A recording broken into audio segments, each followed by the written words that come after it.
All right, we are only a few months away from one of the most important elections in American history.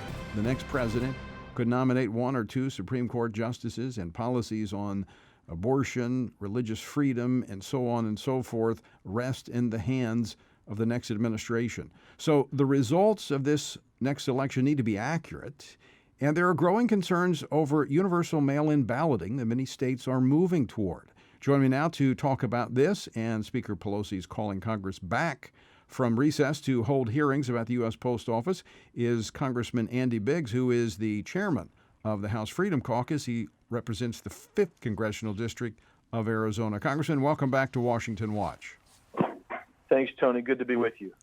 All right, I want to play another clip of your predecessor, actually former chairman of the House Freedom Caucus, now Chief of Staff to the President of the United States, Mark Meadows, on CNN this weekend discussing the issue of universal mail-in balloting.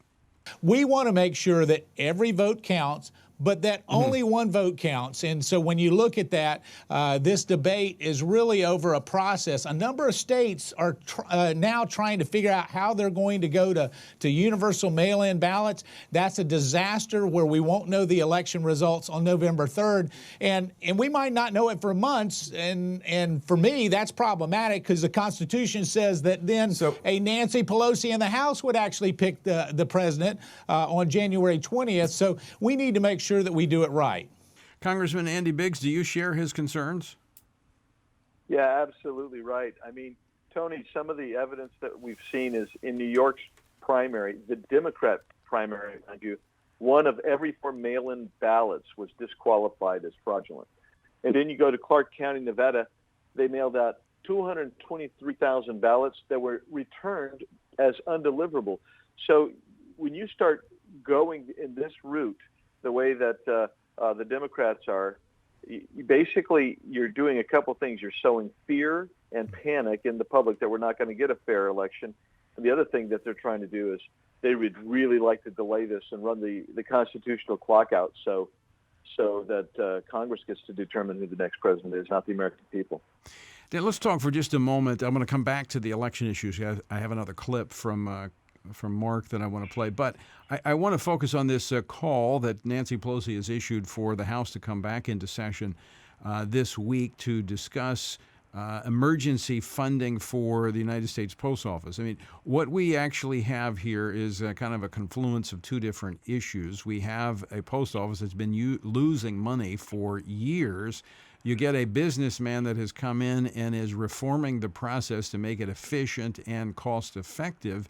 And now the Democrats I think, quite frankly, trying to cover for what is going to be a flawed system, because there's no way you can transfer to universal mail-in balloting in 2 months.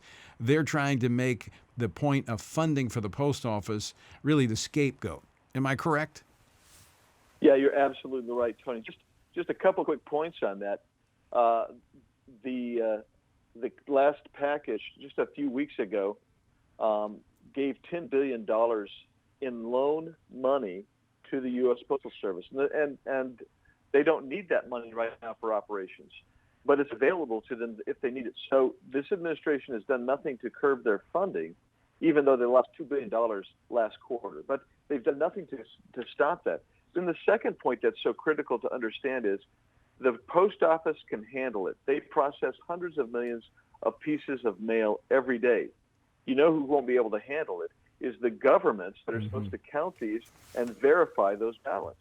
And that's where the problem's really coming in. That's extremely important to communicate to the American public, because while the post office, I still don't have full confidence in it, because I've had some experience in elections and how they deal with bulk mail and what may happen with ballots. We've actually had fraud cases. But the focus should be on the states, because you often hear. In fact, let me just play this clip, because I think it's important. This is another short clip of Jake Tapper and Mark Meadows yesterday on CNN. The problem that we have here is a lot of people are looking at just sending out ballots. California is sending out ballots, and where they just send out ballots, my home state of North Carolina. California already did California already did that for about 75% of its population. I agree. Now it's 100%. Yeah, but Utah most of has these done it for years. Oregon has done it for years. Washington has done it for years. A lot of these states have done it for years. Nevada. Now there are 4 states that are adding to the sending out ballots to every registered voter. I understand that that's a concern that you're claiming.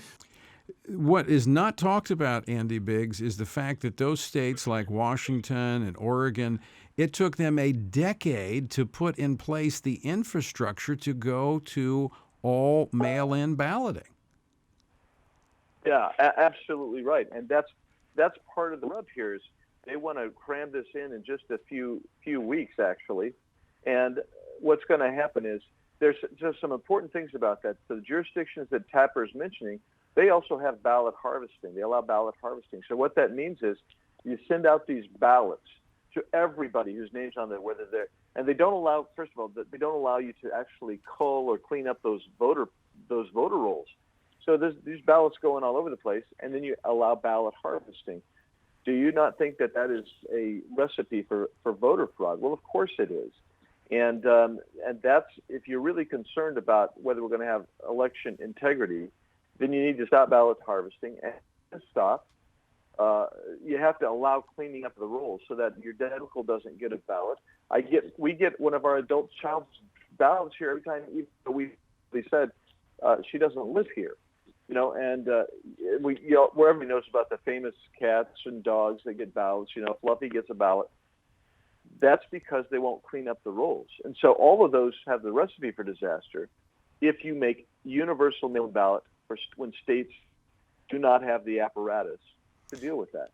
So, Congressman Andy Biggs, the political theater we're going to see in Washington this week as the House comes back in to address this quote-unquote emergency funding for the post office, I mean, this is really a red herring. This is to distract people from the underlying issues that would create uncertainty in the election results because the states aren't prepared for this.